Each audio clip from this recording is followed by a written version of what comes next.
నమస్తే BCN news కి స్వాగతం. నా పేరు నీలిమ. ముందుగా ముఖ్యాంశాలు.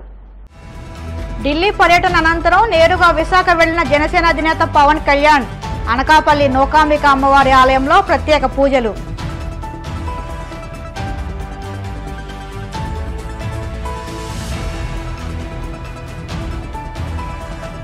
ప్రొద్దుటూరులో నీట్ అభ్యర్థుల ఆందోళన, ఫలితాలపై సిట్టింగ్ జడ్జితో సమగ్ర విచారణ జరిపించాలని డిమాండ్.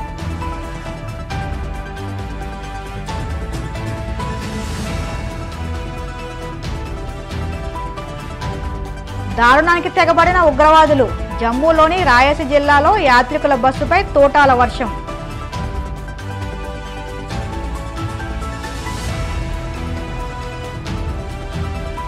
వైసీపీ హింసాత్మక చర్యలపై చట్టపరంగా చర్యలు తీసుకుంటాం, చట్టం పవర్ చూపిస్తామన్న టీడీపీ నేత పట్టాభిరామ్.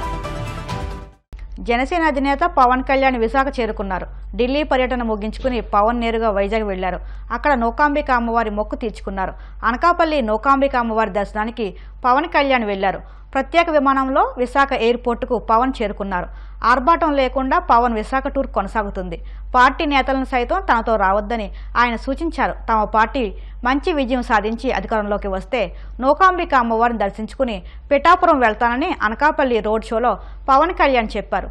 చెప్పిన మాట ప్రకారమే ఇవాళ ఢిల్లీ నుంచి నేరుగా విశాఖకు వెళ్లి అమ్మవారిని దర్శించుకుని మొక్కులు చెల్లించుకున్నారు.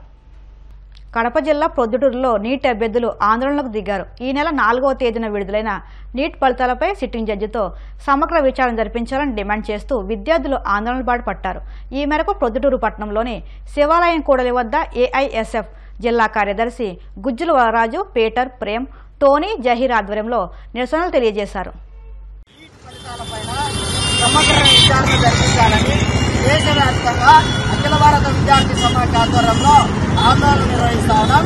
ఇవాళ అందులో భాగంగా కడప జిల్లా వ్యాప్తంగా ఆందోళన నిర్వహిస్తా ఉన్నాం. మరి ఇవాళ నీట్ విద్యార్థులకు ఎన్టీఏ ఏదైతే నిర్వహించిందో ఈ ఫలితాలపైన సమగ్ర విచారణ జరిపించాలని ఆల్ ఇండియా స్టూడెంట్ ఫెడరేషన్ ఆధ్వర్యంలో ఆందోళన చేస్తా ఉన్నాం. ఇవాళ ఎన్టీఏ యొక్క లైసెన్సులు రద్దు చేయాలని చెప్పి డిమాండ్ చేస్తా ఉన్నారు. 7 మంది విద్యార్థులు ఏ విధంగా వచ్చారు, దీనికి సంబంధించి పూర్తి స్థాయి విచారణ జరిపించి న్యాయంగా ఉన్నటువంటి మెడికల్ విద్యార్థులకు న్యాయం చేయాలని చెప్పి కోరుతా ఉన్నాం. ఎన్టీఏ లైసెన్సులు రద్దు చేయాలి. మెడికల్ విద్యార్థులకు అదేవిధంగా మెడికల్ కౌన్సిల్ ఆఫ్ ఇండియా కూడా చొరవ చేపట్టాలని చెప్పి కోరుతా ఉన్నాం. రాష్ట్ర వ్యాప్తంగా వాటి యొక్క స్వయం ప్రతిపత్తిని దెబ్బతీసే విధంగా ఆ రోజు ఎన్టీఏ పరీక్ష విధానం నిర్వహిస్తా ఉంది. ఆల్ ఇండియా స్టూడెంట్ ఫెడరేషన్ గా చెప్తా ఉన్నాం.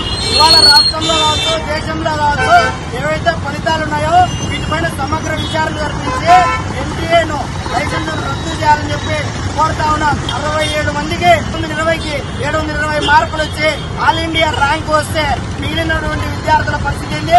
దీనికి సంబంధించి ఎన్టీఏను వివరణ కోరితే నేషనల్ టెస్ట్ ఏజెన్సీ చెప్తా ఉంది, మేము లేట్ గా పరీక్షలు నిర్వహించాం కాబట్టి వాళ్ళకు మార్కులు యాడ్ చేశామని. దేశ చరిత్రలో ఎప్పుడూ లేని విధంగా పరీక్షలు లేటుగా నిర్వహించే వారికి ఇచ్చినటువంటి సంస్థ ఏదైనా ఉందంటే అది కేవలం ఏకైక సంస్థ ఎన్టీఏ మాత్రమే.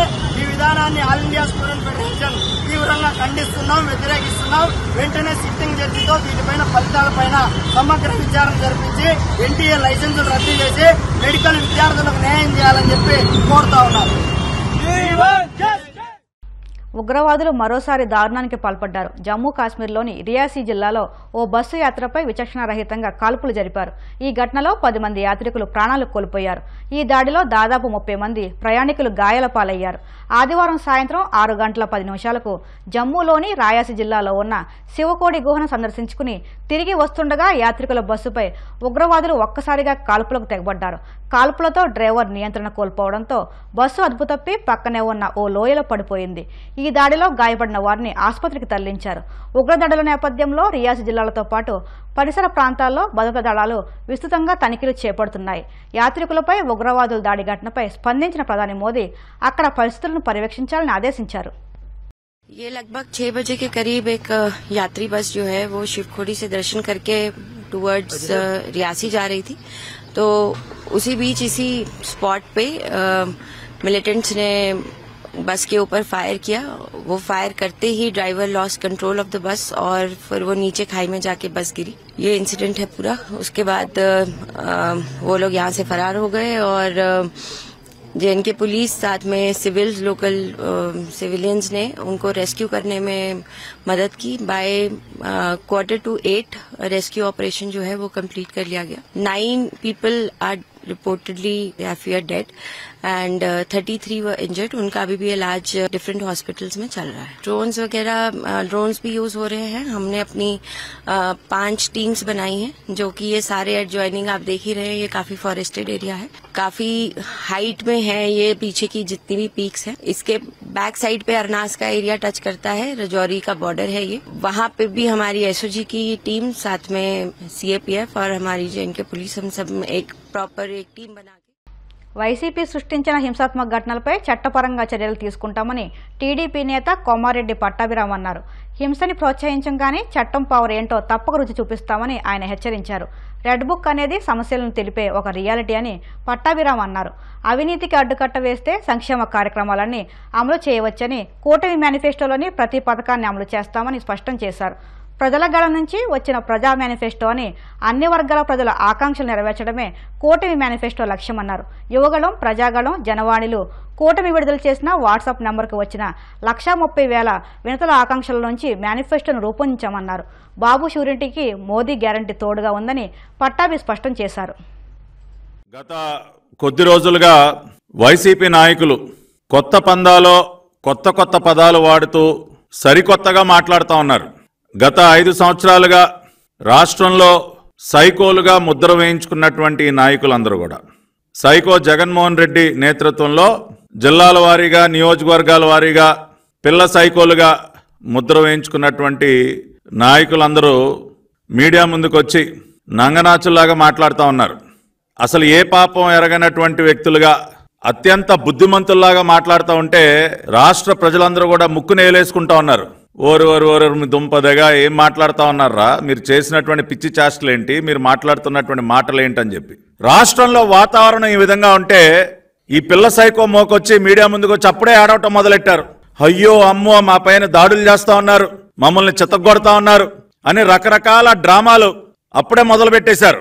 కానీ జరుగుతున్నటువంటి వాస్తవాలు ఏంటో ఒకసారి గమనిస్తే, కర్నూలు జిల్లాలో బొమ్మిరెడ్డిపల్లిలో మా పార్టీ నాయకుడు గిరినాథ్ చౌదరి గారిని అత్యంత కిరాతకంగా నడి రోడ్డు మీద వైసీపీ సైకో మోకలు, మాజీ ఎమ్మెల్యే కంగాటి శ్రీదేవి కుటుంబ సభ్యులు, అనుచరులు మా పార్టీ నేత గిరినాథ్ చౌదరిని అత్యంత కిరాతకంగా నడి రోడ్డు పైన హత్య చేశారు. 24 గంటలు కూడా అవలేదు.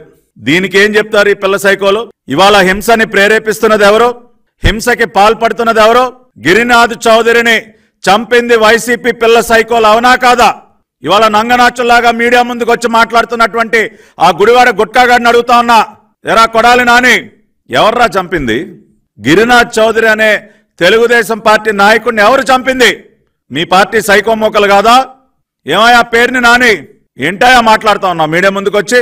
కౌంటింగ్ కి 2 రోజుల ముందున నువ్వు వచ్చి మాట్లాడినటువంటి మాటలేంటి? గంటలు లెక్క పెట్టుకోండిరా, మీ సంగతి తేలుస్తాం. ఏది కౌంటింగ్ కి 2 రోజుల ముందు? దాన్ని బట్టి అర్థం కావట్లేదా మీ వ్యవహార శైలి ఏంటో? ఒక పక్కన ఇటువంటి దారుణాలు చేస్తూ ప్రజలు మక్కిలెరగొట్టి మిమ్మల్ని 11 సీట్లతో మిమ్మల్ని మోకాళ్ళ మీద నుంచోబెట్టారు. ఈ రాష్ట్రంలో ప్రజా తీర్పు ఆ విధంగా ఉన్నా కూడా ఇంకా బుద్ధి తెచ్చుకోకుండా ఈ సైకో చేష్టలు, ఈ దారుణాలు, ఈ హత్యలు ఇంకా కొనసాగిస్తూ నంగనాచుల్లాగా వచ్చి నీతులు మాట్లాడతారా? ప్రజాస్వామ్యాన్ని రక్షించాలంట రాష్ట్ర గవర్నర్ గారి దగ్గరికి వెళ్ళి విన్నపాలు ఇస్తారు. విన్నపాలు ఏమైదా ప్రజాస్వామ్యాన్ని రక్షించడం అంటే? మా పార్టీ నాయకుల్ని అత్యంత దారుణంగా చంపటమా ప్రజాస్వామ్యాన్ని రక్షించడం అంటే? నేను సూటిగా అడుగుతా ఉన్నా, 5 సంవత్సరాలు మీరు చేసినటువంటి పాపాలు, దాని యొక్క పర్యవసానమే మీరు చూశారు. జూన్ 4వ తేదీన 151 నుంచి 11 స్థానాలకి పడిపోయారు మీరు.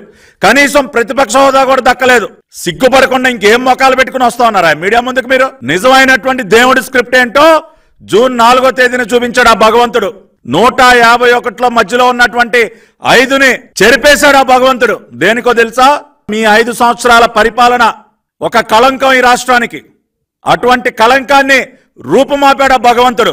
ఎస్, తెలుగుదేశం పార్టీ నిజంగా ప్రజాస్వామ్యాన్ని గౌరవించినటువంటి పార్టీ రాష్ట్రంలో తెలుగుదేశం పార్టీ, కూటమి పార్టీలు జనసేన, భారతీయ జనతా పార్టీ ప్రజాస్వామ్య పరిరక్షణ ఉద్యమాన్ని చేపట్టాం మేమందరం కూడా కలిసి. ఇవాళ రాష్ట్రంలో తిరిగి ప్రజాస్వామ్యాన్ని బ్రతికించాం మేము. అటువంటి మాకు ప్రజాస్వామ్యం యొక్క పాఠాలు మాకు చెప్తారా? ఇవాళ అందుకనే చెప్తా ఉన్నాం, మీరేమీ ప్యాంట్లు తడుపుకోక్కర్లేదు. ఇవాళ వచ్చి అయ్యో బాబు అని గుండెలు బాదుకుంటా ఉన్నారు.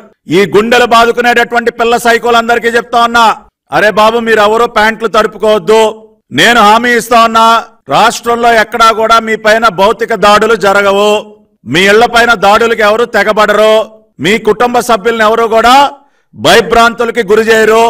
చంద్రబాబు నాయుడు గారి పక్షాన, లోకేష్ గారి పక్షాన, తెలుగుదేశం పార్టీ పక్షాన, కూటమి పక్షాన నేను హామీ ఇస్తున్నా, మేము అటువంటి పద్ధతిలో మేము వెళ్ళదలుచుకోలేదు. మేము హింసని ప్రేరేపించము, ఆ మార్గం మాది కాదు. కానీ అరే మీ అందరికీ చట్టం పవర్ ఏంటో చూపిస్తాం. చట్టం యొక్క చేతులు ఎంత దూరమైనా వెళ్ళగలవని చెప్పి నిజమైనటువంటి ఐపీసీ సెక్షన్ల పవర్ ఏంటో మీకు చూపిస్తాం. దానిలో ఎక్కడా కూడా రాజీ పడదలుచుకోలేదు. పిల్ల సైకోలందరికీ చెప్తా ఉన్నాం, లోకేష్ గారు red book is a reality. ఆయన ఊరికనే సరదాగా ఓపలేదు రెడ్ బుక్. ఐపీసీ సెక్షన్ల పవర్ చూపిస్తాం. రెడ్ బుక్ లో నమోదైనటువంటి ప్రతి ఒక్క వైసీపీ పిల్ల సైకోకి, అవినీతి పరులైనటువంటి అధికారులందరి సంగతి తేలుస్తాం. Within the legal framework, చట్టానికి లోబడే మీ అందరికీ గట్టిగా బుద్ధి చెప్తాం. దానిలో ఏ విధంగా కూడా రాజీ పడేటటువంటి ప్రసక్తే లేదు. ఎన్ని పాపాలు చేశారా మీరు 5 సంవత్సరాల కాలంలో? నేను ఒకటే చెప్తా ఉన్నా, మరీ ముఖ్యంగా విజయవాడ తూర్పులో ఉన్నటువంటి పిల్ల సైకో, అరే అవినాష్, నువ్వు చేసినటువంటి పాపాలు ఏవో కూడా మర్చిపోయే ప్రసక్తే లేదు. తోలు తీస్తాం చట్టపరంగానరే. మళ్ళీ చెప్తా ఉన్నా, ఈ తోలు దించే కార్యక్రమం కూడా కాకీల ద్వారానే జరుగుద్ది, అది కూడా గుర్తుపెట్టుకోండి. ఇప్పుడు కాసేపు ప్రకటనలు.